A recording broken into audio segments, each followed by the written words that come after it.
আসসালামু আলাইকুম। ভোর সকাল ৬টায় বের হয়ে গেলাম ফ্রান্সের উদ্দেশ্যে। তো আমরা ট্রেন স্টেশনে আসলাম মাত্র। এসে কিছুক্ষণ বসার পরেই ট্রেন চলে আসে। ট্রেনটা বলতে পারেন ডুপ্লেক্স ট্রেন। বাড়ি যেমন ডুপ্লেক্স থাকে সেরকমই। দোতলা ট্রেন। আমরা ট্রেনে ঢোকার পরেই আমরা উপরের তলায় উঠে যাই। কারণ উপরে থেকে সবকিছু অনেক সুন্দর দেখা যাবে তাই। কিন্তু আফসোস সকাল টাইমে অনেক অন্ধকার ছিল তাই তেমন কিছু দেখতে পারি নাই। তো আমরা ১ ঘন্টা সফর শেষ করে আমরা অন্য একটা স্টেশনে চলে আসি অন্য শহরে। সেখান থেকে আমরা আবার ফ্রান্সের উদ্দেশ্যে রওনা দিব। এই স্টেশনে এসে আমার মাথা ঘুরে যায় কারণ স্টেশন থেকে বের হয়েই সামনে অনেক বড় একটা পার্কিং এরিয়া ছিল।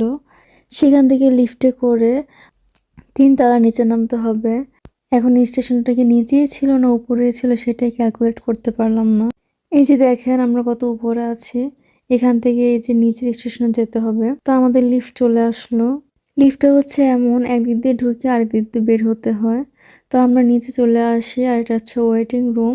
বাইরে অনেক ঠান্ডা তাই ভিতরে বসার জায়গা আছে। তো আমাদের ট্রেন চলে আসে কিছুক্ষণ পরে। আমরা আমাদের সিটে বসে পড়ি।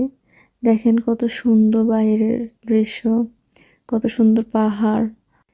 এই যে দেখেন এটা হচ্ছে ময়লা ফেলার জন্য ব্যবস্থা করা ছিল। তারপর সামনে সিটে পা রাখার মতো জায়গাও ছিল। এই তো এটা সেটা দেখছিলাম যে কি ব্যবস্থা আছে। প্রায় প্লেনের মতো বলতে গেলে সবকিছু ছিল। তারপরে প্লেনে যেমন এয়ার হোস্টেস থাকে এখানেও সার্ভিস দেওয়ার মতো মানুষ ছিল। এটা হচ্ছে খাবার এরিয়া। দেখেন কত সুন্দর করে বুনন কাজ করছে। জার্মানির মানুষজনকে আমি প্রায় এই ধরনের কাজ করতে দেখেছি বা ট্রেনের মধ্যে আর নতুবা বই পড়তে দেখেছি। তারা কখনো অযথা বসে থাকে না। দেখেন কত সুন্দর দৃশ্য বাইরে। আর দেখতে দেখতে আমরা সুইজারল্যান্ডে চলে এসেছি।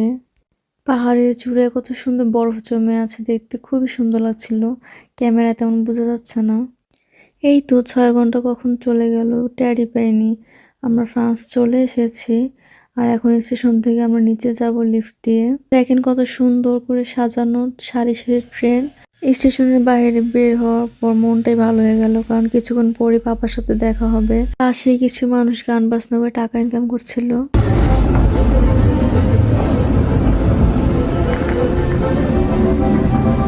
তো আমরা আবার স্টেশনের ভিতর দিয়ে গেলাম। স্টেশনের ভিতরে খুবই সুন্দর ছিল। তো আমার খুবই খিদে পাচ্ছিল। তো একটা চিপস খেয়ে নিলাম। তারপর আমরা স্টেশন দিয়ে বের হয়ে দেখলাম যে পাপা অপেক্ষা করছে অনেকক্ষণ ধরে আর ট্রাম্পের টিকিটও ঠিক করে রেখেছিল। আর আমি তো খুশিতে কান্নাই করে দিয়েছিলাম কারণ ১ বছর পর দেখা। পাপা তো খুশিতে আম্মুকে ফোন দিয়ে দেখালো ভিডিও কলে। তো আমরা এখন পাপার বাসা যাচ্ছি। ছোটবেলা থেকে কখনো পাপাকে ছাড়া তো দূরে থাকতে হয় নাই। পাপাকে দেখে খুবই ভালো লাগছিল আর সেদিন ওয়েদারটা খুবই সুন্দর ছিল। এই তো আমরা চলে আসলাম।